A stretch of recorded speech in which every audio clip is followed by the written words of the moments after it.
নমস্কার, আমি doctor Mithu Mukherjee. Astrology ছাড়াও আমি অ্যাস্ট্রোলজি বাস্তু এসব ছাড়া আমি এমনি একটা সাধারণ কিছু উপায় দিচ্ছি, যেগুলো সর্বসাধারণ যেমন ইচ্ছা তেমন করতে পারি। কি দিচ্ছি? আমি অনেকের বাড়িতে যাই, দেখবেন বেশিরভাগ লোকের বাথরুমটা রান্নাঘরের পাশেই থাকে।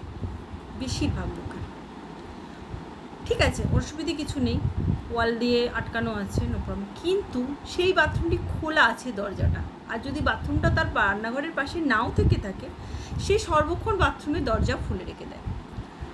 তাই এটা একটা ছোট্ট সুন্দর উপায়। আপনারা বাথরুমের দরজা কোনো সময় খুলে রাখবেন না, এতে আর কিছুই না। জানি না আপনারা নেগেটিভ পজিটিভ কিছু বুঝতে পারেন কি না, তবুও আমি আপনাদের বলছি, এতে কিন্তু নেগেটিভ প্রভাব বাড়িতে কোথাও কিছু খুঁজে পাবেন না, বাড়িতে শুধু শুধু অশান্তি হবে। সেকেন্ড, ঈশান কোণে যদি বাথরুম থেকে থাকে, ওখানে যে বাড়ির ওনার, এর আগেও আমি বলেছিলাম, তার কিন্তু গোপন রোগ হবে না জানতে এমন একটা সময় ধরা পড়বে, হাতে হয়তো 3 দিন আছে। থার্ড নম্বর, অনেকে দেখবেন ঘরে ঢোকার সময় জুতোটা ঠিক দরজার সামনে খুলে রাখে, বা ঘরের কিছু লোক জুতোগুলো ঘরের সামনে, দরজার সামনে, মেন দরজার সামনে খুলে রেখে দেয়। এই জিনিসটা ভুলেও করবেন না।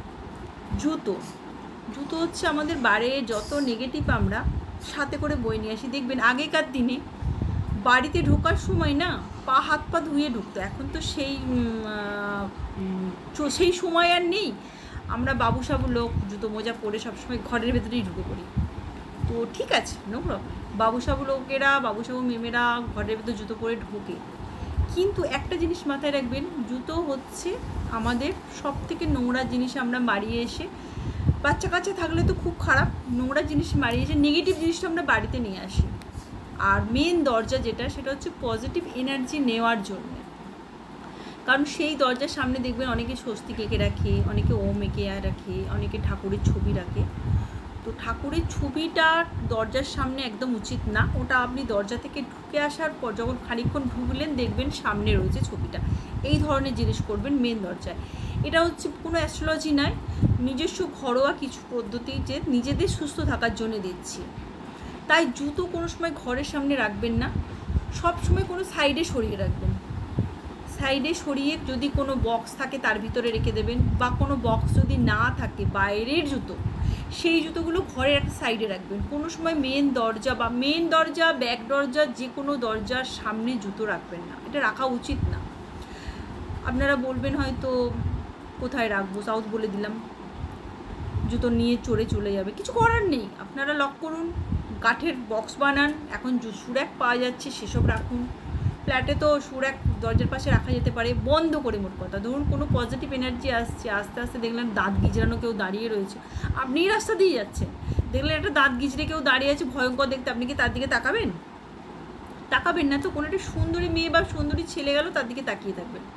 তার মানে কি, সুন্দর জিনিস বা পরিপাটি জিনিসকে সবাই পছন্দ করে। তাই জুতো পরিপাটি যতই হোক, যতই সুন্দর হোক, যতই দামি হোক, মেন দরজা হচ্ছে আমাদের লক্ষ্মী আগমনের জায়গা। যারা গ্রাহক, তাদের কাস্টমারের আসার জায়গা। তাই কোনো সময় দেখবেন অনেক দোকানের সামনেও দেখবেন জুতো রাখতে মানা করেন, জুতো খুলে আসতে বলে, তারা মানে। এগুলো দেখবেন বেশিরভাগ মারোয়ারিরা করে থাকে। তো তাই রিকোয়েস্ট আপনাদের কাছে, যে কটা উপায় বললাম একটু করে দেখবেন, পজিটিভ এনার্জি পাবেন, নিজেরা ভালো থাকবেন, সকলকে ভালো রাখবেন। আর প্লিজ লাইক অ্যান্ড কমেন্ট করবেন। নমস্কার, সুস্থ থাকুন সকলে।